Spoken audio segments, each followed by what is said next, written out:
Good afternoon, everybody. Welcome to Networking Thursdays. Very glad you're with us today. It's November 10th, 2022. Please note this event is being recorded and is currently live on Facebook. The recording will be on the Career DFW Facebook page and the Career USA YouTube channel for others to view in the future. By participating in this event, you give consent for your name and picture to appear.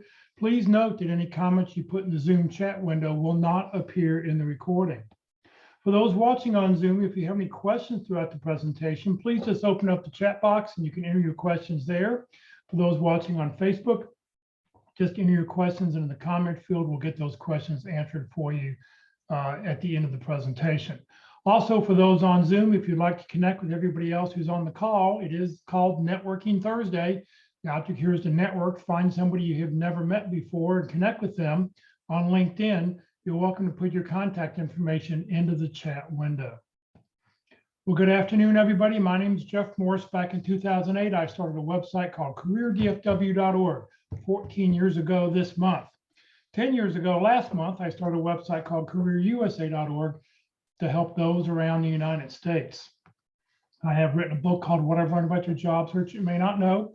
It is available on Amazon, or if you see me in person, I usually have copies with me. Since 2007, I've been facilitating and leading the North Dallas Plano Career Focus Group. The group's been around since the late 1990s. We have a really good program coming up tomorrow. I'll tell you about that at the end of this presentation. And since 2017, I've been a member of the practice interview team. Well, every session we have a different speaker who talks about networking. Networking is basically talking to other people, reaching out to other people, asking for advice, asking questions, just getting information. Everybody here has done networking, from, well, what do you recommend when you're at a restaurant to, what do you like? What is the spice like? Anytime you ask a question, that's networking. So today our speaker is Ford Myers. He's an award-winning coach. He's also the president of Career Potential. He's the author of a best-selling Get the Job You Want, Even When Nobody Else is Hiring. Ford's firm helps clients take charge of their career, creating the work that they love and for people to earn what they deserve. He's held senior consulting positions at 3 of the nation's largest career service firms. His articles have appeared in thousands of publications and websites, and he's been interviewed on every major television and radio network. Ford has also conducted presentations at hundreds of companies, associations, and universities. You can learn more about him at careerpotential.com. This is a pre-recorded session, so it's about 55 minutes long. As soon as it's over, we will switch over and I'll be glad to answer any questions that you may have. So let me get to Ford's presentation here. Again, welcome everyone. Thank you for taking some time out of your day to join me. My name is Ford Myers. As you can see, I speak on a lot of different career topics, but one of my favorite topics, of course, is networking. Why? Because networking is the core of your career. Before you leave this presentation today, you're going to learn just how much that's true and just how extreme the case is. When I say networking is the core of your career, I mean the core, underlined 500 times. So before we get into the content, I want to ask all of you a couple of questions. The first question I want to ask you is this: how many of you are totally comfortable with networking and feel that you have true mastery of the process? Now, you don't have to answer, you don't have to raise your hand. I'm just asking you rhetorically so that you can think about that. Think about it. How many of you are totally comfortable and feel you have real mastery with networking? On the other hand, how many of you would say you're a bit uncomfortable with networking and admit that you could benefit from learning more about it and practicing it more? So which camp do you fall into? First camp or the second camp? So let me tell you that in my opinion, networking is like breathing. You never stop doing it until you die. You're always doing it. You don't really think about it. It's just part of who you are. It's part of your normal everyday existence. If you stop breathing, you die. If you stop networking, your career dies. It's that simple. So breathing is to life as networking is to your career. I don't know any way to say it more plainly and more directly than that. Sometimes people are startled or taken aback when I say that, but I mean it 1,000%. I've been a career coach for almost 30 years, and every year and every client only reinforces this fact in my experience and in my thinking. Now, something else I like to tell clients is that networking is really not as important as you think it is. Actually, it's much more important than you think it is. So people always open their eyes real wide when I say that, until I say networking is much more important than you think it is. So everyone on the line today has a decision to make. It's really a black or white binary decision.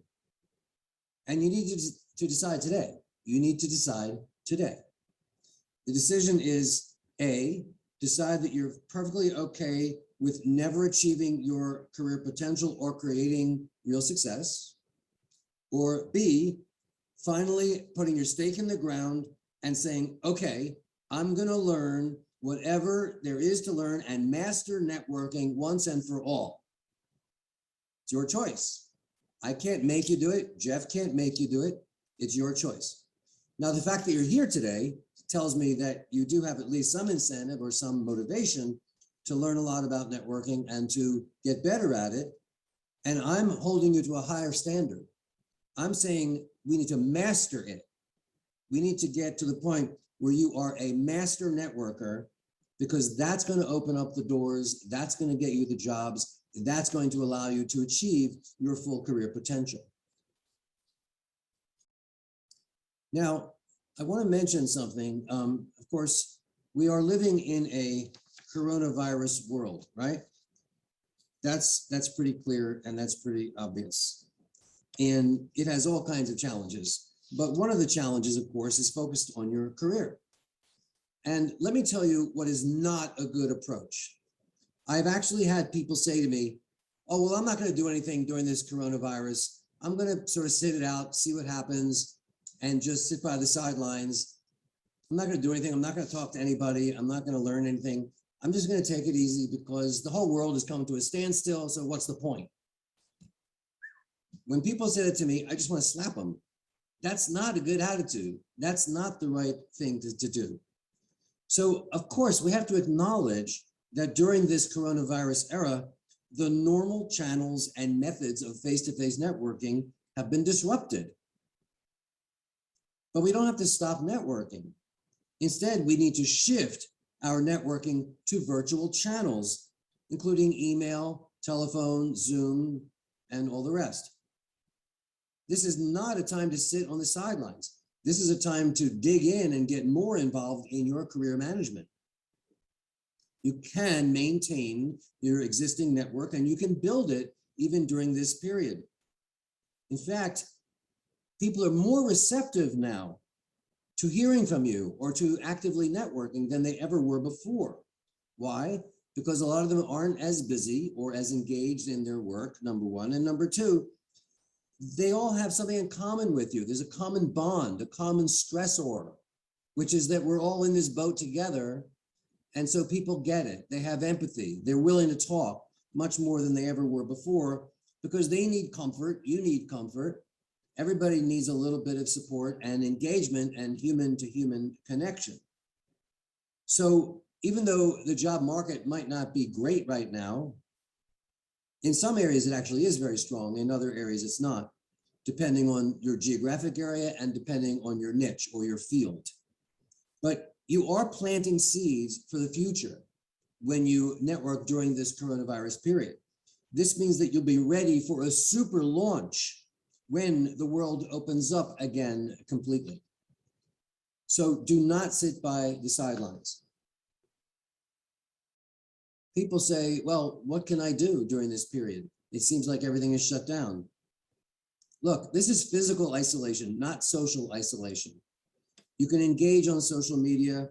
invite more people to connect with you on LinkedIn, send emails, snail mail letters, cards, make phone calls.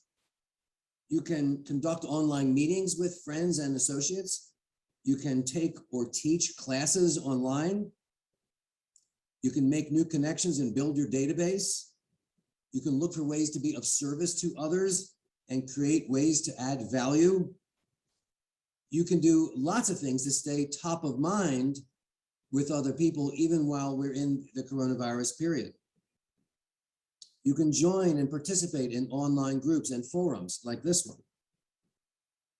You can share great content, whether you write it or you forward it or repurpose it.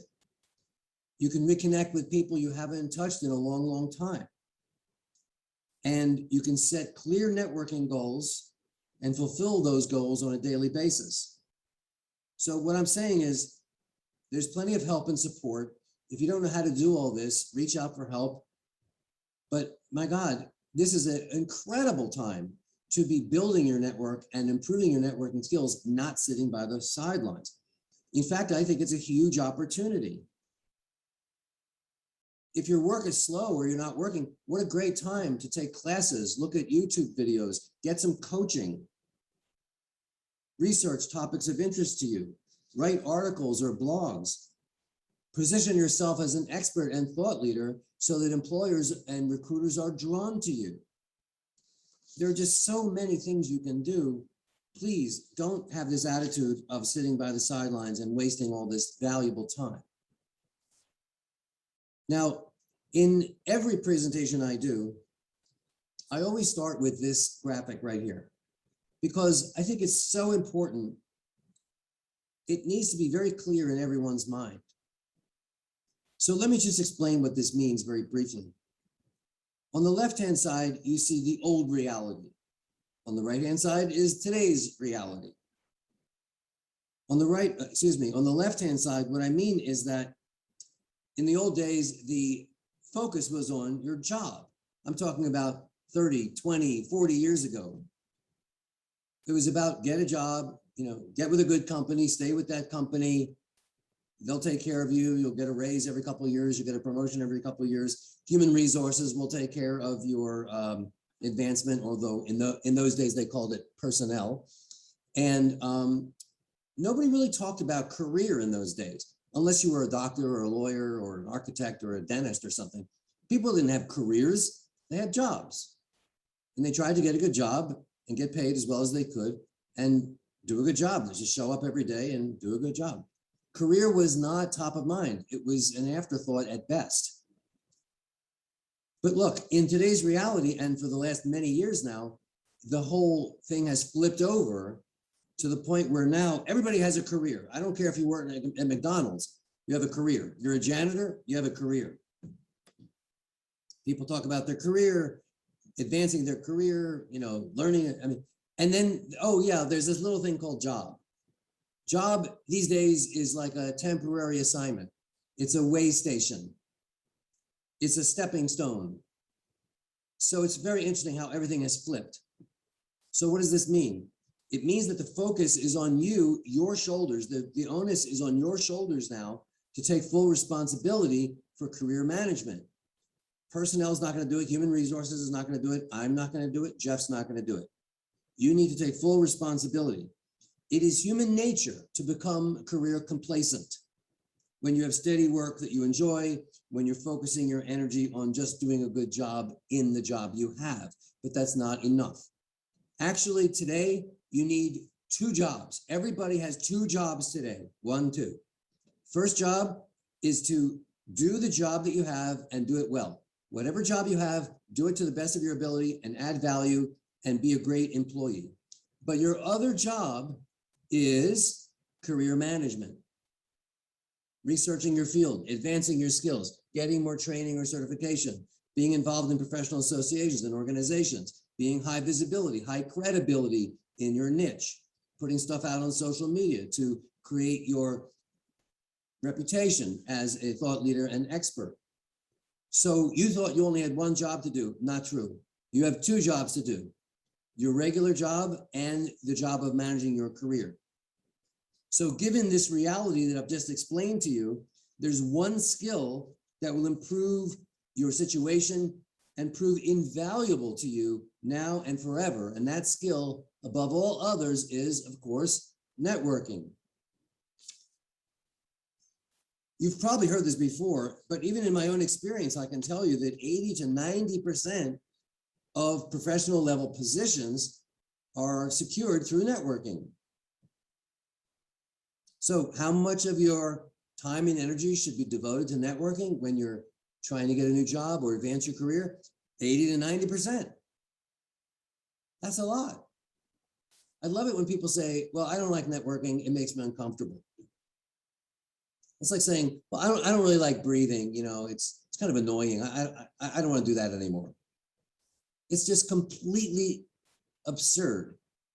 If you want to work, if you want to have a career, if you want to earn a living, you cannot ignore networking. It's the most important element of all.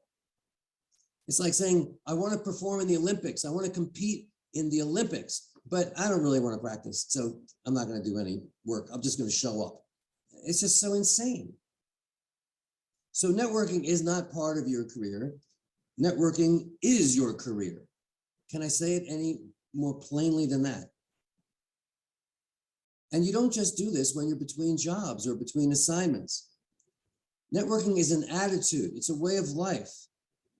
It's like fitness. If you know anybody who's really committed to fitness, like really committed, they don't work out of the gym for a couple months and then stop. They go for the rest of their lives. Or they walk, or they exercise, or they do calisthenics or something every day or every week for the rest of their lives. You don't brush your teeth once a month or once a year. You brush your teeth every day, probably a couple of times a day. It's a habit that you need to get into. So it's a smart career move to always be networking, no matter what's going on in your career. In general, by the way, people want to help. People do generally want to help. Of course, there are some jerks out there who won't help you and won't talk to you. I know that. But generally speaking, the majority of people will want to help, and they will support you if you ask in an appropriate and polite way. There are many reasons why people will want to network with you and help you. So networking is really a great investment in your future. It also gives you the chance to help other people where there's a mutual exchange of support and encouragement. I believe that networking is actually a lot simpler and less scary than most people think. You do not need to be a good schmoozer. You do not have to be a major extrovert. In fact, the best networkers are often the great listeners, not the great talkers. There are many books about this subject. I could name them. You can look at my book, or you can look at several other books. If you want a list of books, contact me. But the point is, this is not new. I'm just giving you a slightly different perspective on this. So here's a quiz. I've been talking at you for 10 minutes. Now we have a quiz. What are the benefits of networking? Wider influence, better information, more resources, greater political pull, stronger allies? Well, of course, the answer is all of the above. All of the above. And of course, you'll get much better results by leveraging networking if you're in the process of looking for a new job. So there are so many benefits that I could list 40 benefits. This is just 5 or 6. So the question becomes, why don't you network more? Most people admit to me they really don't do networking in an ongoing, disciplined way. They take their foot off the gas. They get complacent, or they just avoid it. Well, why? Why? When I am doing live seminars, we have a very dynamic discussion about this. And people in the audience raise their hands and they tell me all the reasons why they don't network more. I've heard them all. But they're all excuses. You know, you hear things like, well, I don't like to impose on people or take advantage. But I mean, that's just one. I could give you 20 other excuses I hear, and they're all filled with holes. These are all myths. We need to dispel all those myths, stop making excuses, and get on the bandwagon. Instead of thinking about taking from other people, or taking advantage of other people, why don't you think about adding value? Why don't you think about being of service? Because I can tell you this, when my clients go out and network, whether it's on Zoom or phone or in person, I can promise you this, the other person with whom they're networking gets just as much value out of the discussion as the job seeker. That's a high bar, right? But that is the bar we have to set, that the other person gets just as much value as you do from a networking conversation. So always come from a generosity mindset. Always be in a place to give and to offer, not just to take. Now, there are many kinds of networking. The one that you're picturing in your head right now is not the only kind. We're going to talk about formal, informal, internal, external, personal, professional net weaving. It's very interesting. And one of the primary goals, of course, is that you're trying to connect with centers of influence. Sometimes you have to go through a couple people and several referrals to finally get to a real center of influence. You know, a person who has clout, a person who has connections, someone who talks and things happen. A person of influence is one who's been around a long time, has a lot of credibility. They're a leader, a recognized authority. These are the people you want to get to, but of course you may have to go through some others in order to get to those targeted folks. So let's talk briefly about formal networking.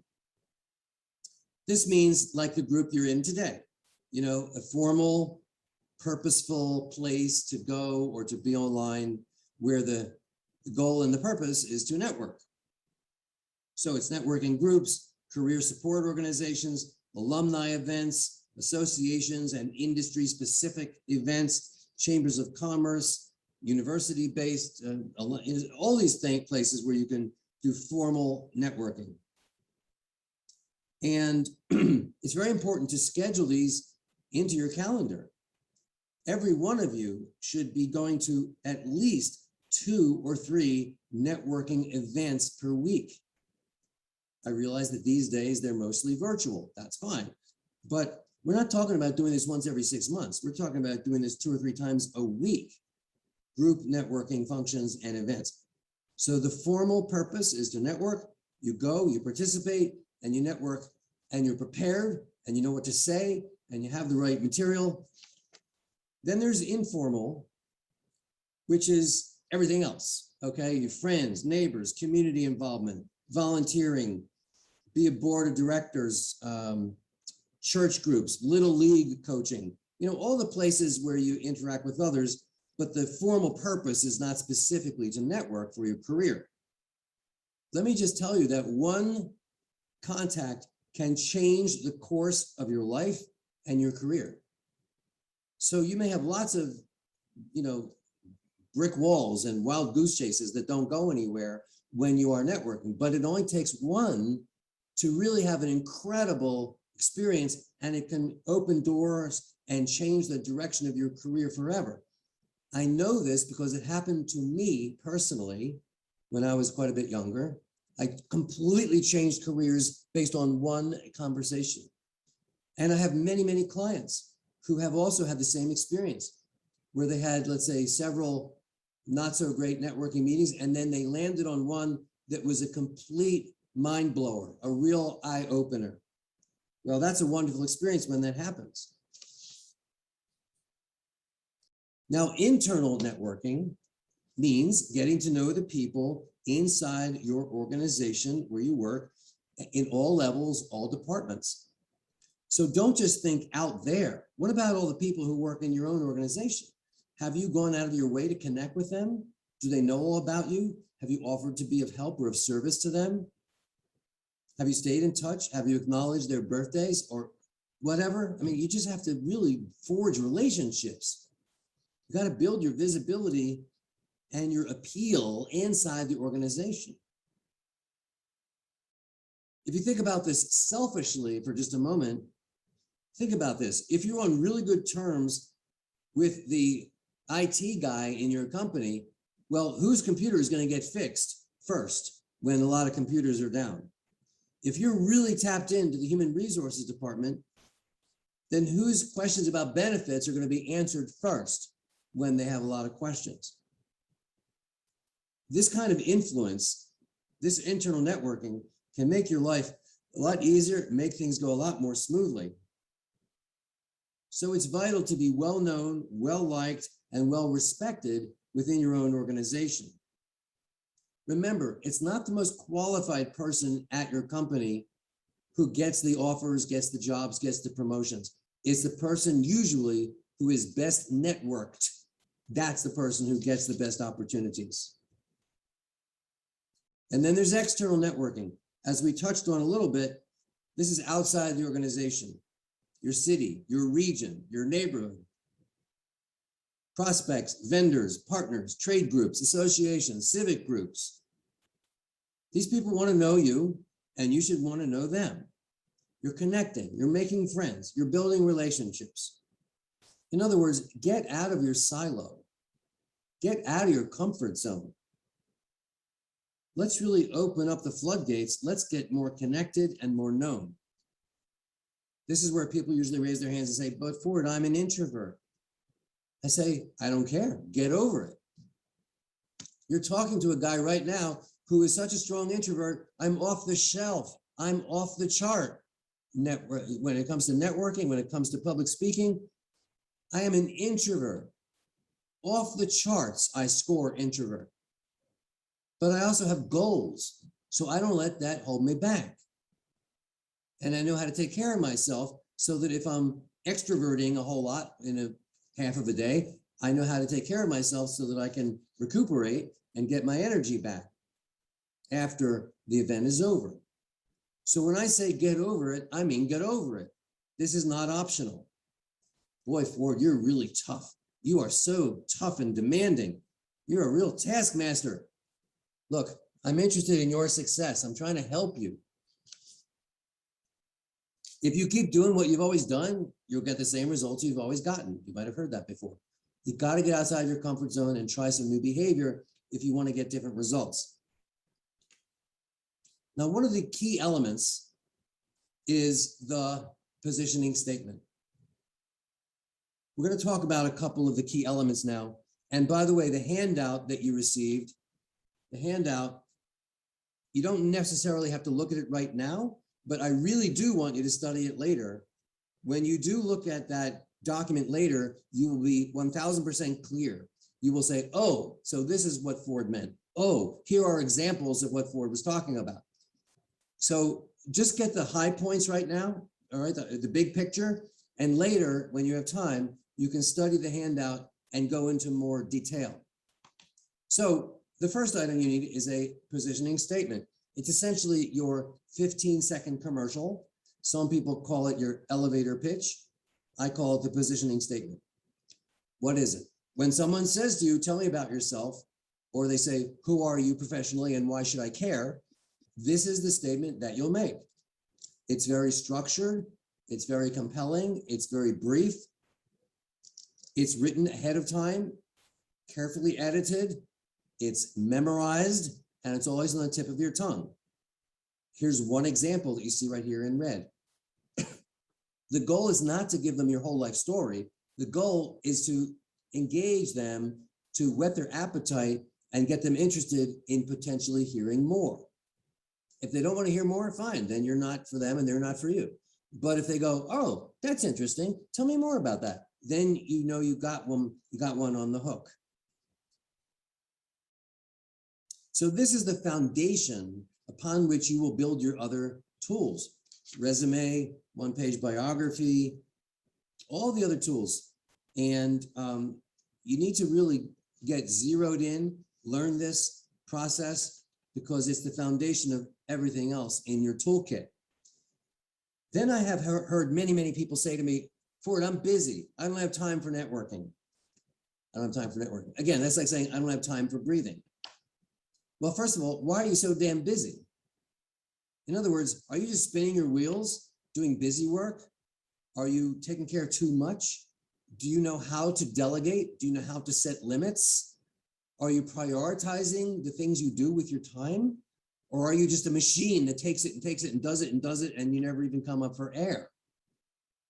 I'll tell you something, the smartest people and the people who manage their careers most effectively, they don't have time for networking because they're busy too, but they make time for networking. They make it, they build it into their schedule. They know how critically important this is. I don't care if you're the CEO of a multinational corporation or if you're flipping burgers at McDonald's. You got to make time for networking. It's the lifeblood of your entire career. So you've got to treat this like gold, like platinum. It's the most valuable part of your entire career experience. Networking is the lifeblood of your career. Make time, block it out on your calendar, literally block it out. Whether it's 2 hours a week, 4 hours a week, whatever it is, block it out on your calendar. Here are some of the general or broad networking goals. When you connect with someone through networking, we're not talking about cold calls, right? You don't call people out of the blue. We only do networking with what are called warm referrals, right? I introduce you to Jeff, Jeff introduces you to Sarah. All right, those are warm referrals. So we only do that. We only call friends of friends or associates of associates, never a cold call. So when you get that name of someone who you really want to connect with, you're going to schedule a face-to-face meeting if it's non-coronavirus time, or Zoom is fine. Phone call is okay. If they're a center of influence, you really want to get FaceTime. If it's someone lower down on the food chain or someone who's just started their career, doesn't really have influence, then you can just have a phone call or potentially do an email exchange. If you want to grow your network quickly, you'll get at least 3 to 5 new names from each person with whom you speak. So in other words, that person is not the end of the line, they are the beginning of the line. What you're doing is trying to get connected to the people they know. Be sure the other person gets just as much value as you do, as I said before. And don't forget follow-up. This is not once and done.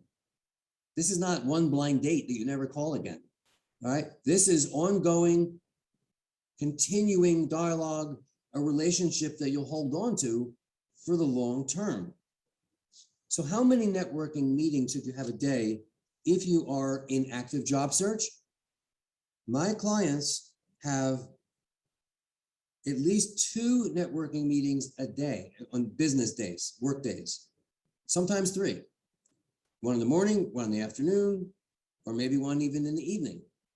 The point is, it's every day, 5 days a week. Imagine if you did that. If you had 10 to 13 or 14 a week, can you imagine how much ground you would cover, how much traction you could build? You got to get on with this. You got to really zero in and get busy with the networking. So I said earlier that the clients go to at least 2 networking events per week. Now I'm saying you need to do at least 2 and possibly 3 one-on-one networking discussions a day on business days, especially. Now there is a whole networking agenda and process. You'll see it outlined in the handout. But I want to tell you that it is structured, it is purposeful, it's something that has been designed and developed and refined over 10, 15, 20 years. Is it perfect? No, nothing is perfect. Does it work every time? No, nothing works every time. But I can tell you with all certainty that this works better than anything else. Now, there are 3 phases of this process. If we want to divide it up into broad sections, phase 1 is the ask, A-S-K, the ask. That's where you ask for someone to network with you and schedule that networking meeting or discussion. That's the ask, that's phase 1. Phase 2 is the meet, M-E-E-T. That's where you actually have your scheduled networking appointment with the person, whether it's in person, by phone, or Zoom. And phase 3 is the follow-up, because there's always a follow-up step or more. So 3 phases, right? The ask, the do, or the meet, And the third section is the follow-up. It's not all condensed into one phone call or one meeting. It's divided into 3 distinct sections. If any of you have ever been in sales, then you know what I'm talking about. This is sales 101. You try to get the appointment with the prospect, you have the appointment with the prospect, and then you follow up with the prospect and try to close the sale, right? Right. So you'll see that there is a step-by-step process. It really works very, very well. And you'll be doing this day in and day out, over and over and over again. It'll become like second nature to you. At the beginning, it may feel a little awkward, naturally, but quickly you'll get used to it. It'll start to work. You'll start to see some success, but you really need to follow a system and a proven methodology. You don't improvise. You don't make it up on the spot. Now, all through your networking experience, you must be offering to help other people in your networking. You need to come right out and say, how can I be of help? Is there any way I can be of service to you? Please keep offering to be of help, even if they're not in a position to help you at this time, right? This is not about quid pro quo. Well, I'm not going to help him because he didn't help me. No, you are a generous person. You are here to help. You're always offering to be of service because these people will then remember your goodwill, and what goes around comes around. Go the extra mile. Go out of your way to be of help. In the sales field, there's an old saying, which is, if you help enough other people get what they want, you will be assured of getting what you want too. Think about that. If you help enough other people get what they want, you will be assured of getting what you want too. So it starts with giving. It doesn't start with taking. Always ask how you can be of service to someone else before you ask them what you want them to do for you. There's another kind of networking which you may not have heard about. It's called net weaving. What is net weaving? Well, it's a form of networking where you facilitate the process of having other people help each other. So you connect this person to that person, even when you're not asked. You connect them because you think they can be of help to each other. They can support each other. They might be of interest to each other. They have common interests. So you don't wait around and ask for them to do it. You don't wait for them to ask you to do it. You do it proactively. Believe me, you'll get a lot of brownie points for this, and things will start to go in your favor when you become an active net weaver. So it's kind of like strategically connecting other people, putting together win-win teams. You're not looking to gain anything out of this, except long-term, you're building goodwill. What you're doing is you're becoming a strategic resource. People are now seeing you as a valued resource. And this positions you as an expert, as a thought leader, as an influential partner. Nothing could be better than that. During your networking, of course, you need to leverage technology. And there are many, many ways to do this. Many people do an e-newsletter, right? They use tools like MailChimp or Constant Contact, or they can just do it through Outlook or any other system like that. But it goes out every 3 weeks. It keeps people up to date. So let's say you've networked with 17 people over the last couple months. Okay, you don't just drop them like a stone. You need to stay in touch. How are you going to stay in touch? You keep calling every one of them individually, that gets old. Writing to them emails individually, that's too time consuming. By sending out a blast email, it's a great way to keep in touch with many, many people. And you can do this with the touch of one button. Just press one button. So there is a specific way to do this, a specific style and approach, but it's a very powerful tool. You can have a personal website. Nothing fancy, something right out of the box is fine. And what would you have on there? You would have a hello or greeting message, have your picture, put your positioning statement. You could have different tabs or links that take people to your resume, to your one-page biography, to your target company list. to a list of testimonials or endorsements? Any articles you've written? See, this is very powerful. Instead of yapping and trying to explain everything about your background, you say to someone, oh, well, just go to fordmyers.com. Boom, it's all there. They will be impressed because you're leveraging technology intelligently and you don't have to spend any money to do this. A blog. For some people, a blog is a great tool, and it's a great way to get your name and your face out there as a thought leader and expert. Email, obviously. Social media. You gotta be on social media, especially LinkedIn. LinkedIn is the 800-pound gorilla. That is the one that we need to leverage in our professional careers. You need to engage, that's the magic word, engage with lots of other people consistently on LinkedIn. You gotta like their stuff, you gotta comment on their stuff. You gotta endorse them. You gotta write testimonials or recommendations for them and have them do the same for you.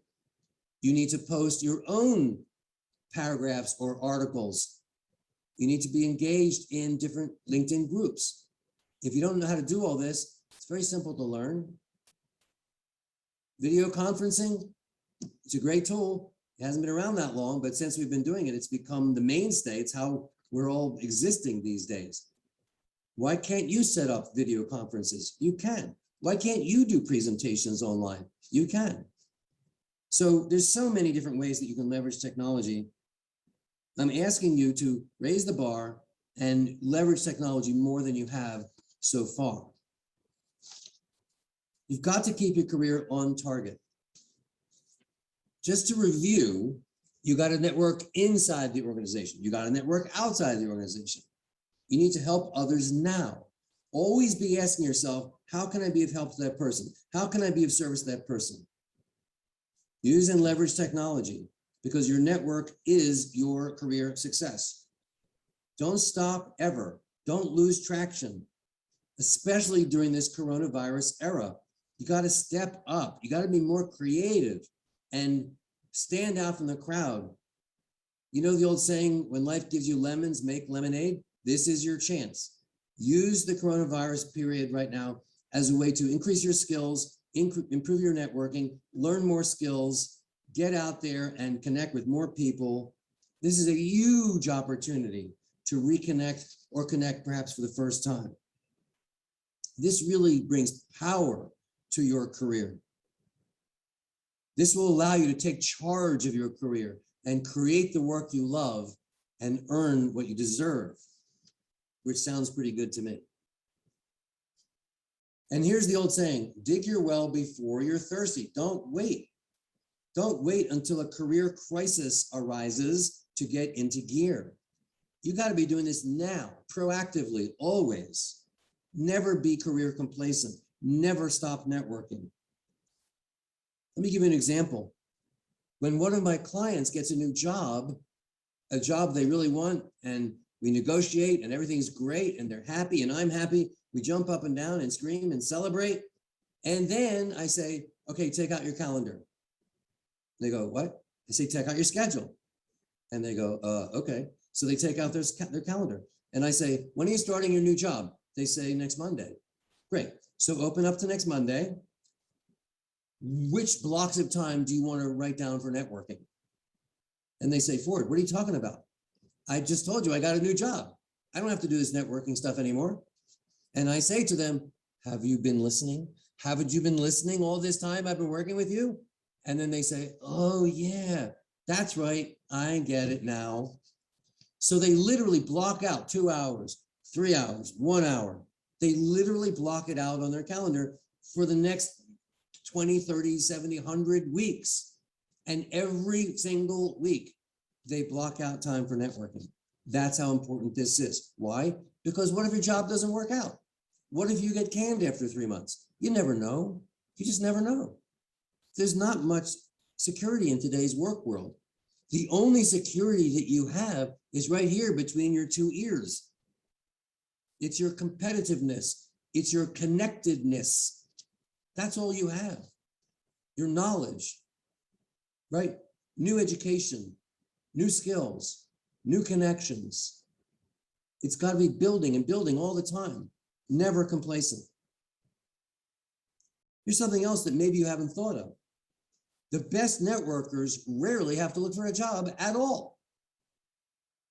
You know, when I think about the best networkers I know, opportunities are always coming to them. They don't have to go out looking for them.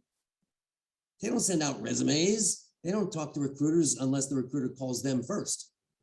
My point is, if you don't like job search and you want to get rid of it for the rest of your career, great, then become a master networker. That's your way out of that dilemma. The goal is to be fully employed more of the time and underemployed or unemployed much less of the time. If that's your goal, as I'm sure it is, networking is your answer and it is your salvation. So dig your well before you're thirsty. Don't wait for a career crisis to arise. Now, as we wind up this presentation, I want to offer you something absolutely free, no catch, no cost, no obligation, no nothing. It's just a host of free resources that I'm thinking you will find very, very valuable. All you have to do is go to careerbookbonuses.com. That's plural, careerbookbonuses. You don't have to do it this minute. You can go there anytime you want. And you can download a whole lot of very excellent material in addition to the handout that I gave to all of you. Also, if you want to learn more about me or my work, just go to these two websites, careerpotential.com or fordmyers.com. So I want to thank you for your time and attention. I hope that this had some interest and relevance for you. More importantly, I hope you'll take it seriously, make some important changes, and implement a lot of the strategies we've talked about here today. If you do, you'll see that everything will turn around for you and you'll get far, far better results in your career. So let me stop now and I'll turn it back to Jeff and let's see if we have any questions. Okay, Jeff? Yeah, Ford, we do have a couple questions. The first one, let's see here from Bernie asked, do you think it's okay to network with a senior manager after you've applied for the job that they have posted, or does this hurt your chances being looked at in a negative light, or should I connect before I apply? Well, look, the answer is it depends. If you do it very strategically, if you're politically correct, if you do it in a soft and intelligent professional way, it can work. More importantly, if you have relationships, connections who know that person, then I would say definitely do it. So in other words, my answer is, if I don't have a direct connection or an introduction, I would be a little reluctant to do that. But if I have a connection and a relationship and a referral, then I would do that because it can separate me from the other candidates. Okay. John asked, how do you ensure the contact gets as much value out of a conversation? That's a really good question, a very important question. So here's the answer. You ask. You ask. If you're at a networking meeting or a Zoom call or a phone call, you say, so Bob, you've been so generous to spend some time with me today, and I really appreciate all this wonderful information you provided. But let me ask you, what can I do to help you? How can I be of service? I want to balance the playing field here. I want to be of as much help and value to you as you have been to me. So please tell me, what can I do for you? How can I be of service? There must be something that you need, something you want to get done. If I can help in any way, I will. Please allow me to return the favor. Now, sometimes people will say, no, that's okay, forget it. And then that's when you say, no, I really mean it. I'm not just blowing smoke. I really mean it. How can I be of service? What can I do for you? Now, sometimes they'll answer you and they'll say something like, oh, well, I was supposed to get a ride to the airport this afternoon, but the person called in sick. Can you give me a ride to the airport? Sure, no problem. Or they might say, you told me you have a master's degree in education, right? Right. Well, I'm really interested in education too, and I thought I might want to go back to school someday. Would you be willing to give me some pointers or tell me what it was like for you when you went back to school for a master's in education? I mean, it could be anything, right? They might say, wow, I love this resume you've shown me. My resume is really old and outdated. Would you take a look at it? Maybe you could make mine, help me make mine as good as yours. It could be anything, but you have to be sincere and you have to follow through. If it's not illegal or immoral, then do it. All right. Lily asked, what would the ideal mix of weekly networking meetings be? If one attends at least 3 meetings a week, would that be okay? Is there a minimum? And then would it be good to show up at the same meetings each week, or should you try different ones every week? Well, look, I am a member of certain organizations and I show up for every meeting because I'm active and I'm engaged and I'm part of the proceedings. But other groups, I might go to only once or twice and check them out and see what it's like.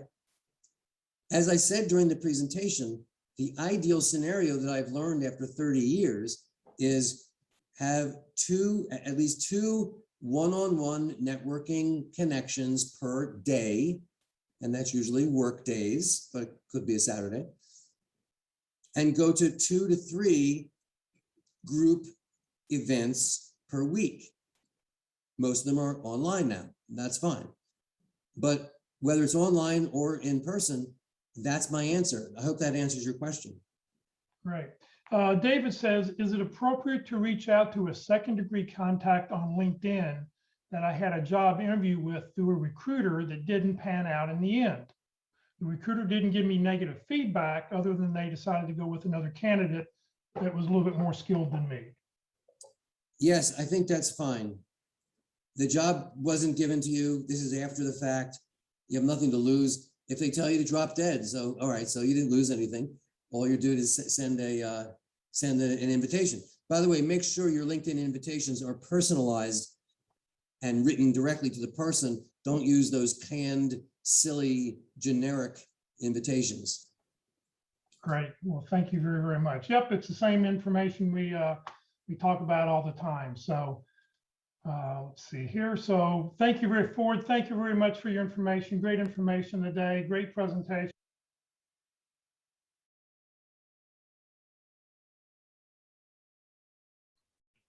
All right, so that is Ford's presentation.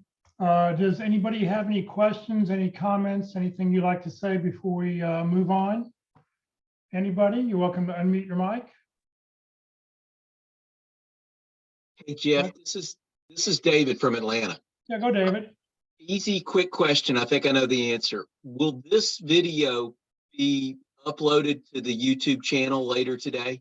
Yes, it'll be up there in a couple hours. And I did load the handout that he talked about. It is in the chat window. So if you'd like to get the, if you're not able to download that out of the chat window, please let me know. Perfect. Thank you so much. Yes, I've already downloaded that document. That's awesome. Great. All right, anybody else, any questions? All right, well, let me share a few slides. We'll get out of here today. Career DFW, Career USA, we're putting on training 4 days a week. Hopefully you find some value out of what we're talking about every day. Tomorrow morning, the North Dallas Plano Career Focus Group, 9:30 Central Time. How to win over the holidays, how to master your mindset for success. Halloween was just here. You may have gone to a Halloween party. You're going to have Thanksgiving parties, Christmas party, New Year's parties, or family events, and different organizations having events. This is a great time to network. How to keep your mind in the same, how to get your mind ready to go and be prepared for these great networking opportunities. So that's what Susan's going to talk about tomorrow. The North Dallas Plano Career Focus Group is meeting in person now. If you'd like to join us in person, please feel free to reach out to me. I'll get you details on where we're meeting at. If you live in the DFW area, or if you're here visiting the DFW area and you want to join us, you're welcome to do that also. Next Tuesday, LinkedIn Tuesday, Locke Alderson will be with us to talk about how to use LinkedIn for job hunting, strategies to get results. Next Wednesday, if you're interviewing Wednesday, if we don't have a real candidate, we had a real candidate yesterday do a practice interview, and hopefully many of you watched that. But next Wednesday, if we don't have a candidate, we will be talking about building rapport, how to establish chemistry with the interviewer. And then next Thursday, being the third Thursday of the month, we will talk about effective resumes. So please come join us for that. If you'd like to join the Career DFW and or Career USA LinkedIn groups, you're welcome to join one or both. You do not have to live in the Dallas-Fort Worth area to join the Career DFW group. I just happened to start each one of the groups when I started the websites. Currently, we have over 14,100, we're almost at 14,200 members. We're within like 6 or 7 people to be number 14,200. So please reach out and join us. This session has been recorded. It will be on the Career DFW Facebook page and the Career USA YouTube channel. On the Career USA YouTube channel, click on playlist. All of the videos I upload go into one of 7 different playlists. Pick the one that says networking, and then you see that red arrow. It says view full playlist. Click there, and then up will come a list of all the different dates, topics, and titles that people talked about, and you can go back and watch any one of those at your leisure. If you're not receiving emails about our workshops, please join the Career USA mailing list. Just send an email to Career USA, the + subscribe at groups.io. You will not be spammed, but what you will get is the topic of the day, the title of the day, and most importantly, the Zoom link of the day. Please remember, Career DFW, we're a 501c3 nonprofit organization. We have no full or part-time employees. All of our speakers are volunteers. Everything I've done over the last 14 years has just been to help you land your next great opportunity. So please, thank you very much. Thank you very much for joining us today, everybody. Hopefully we'll see you in the morning. If not, have a great weekend, and we'll see you one day next week.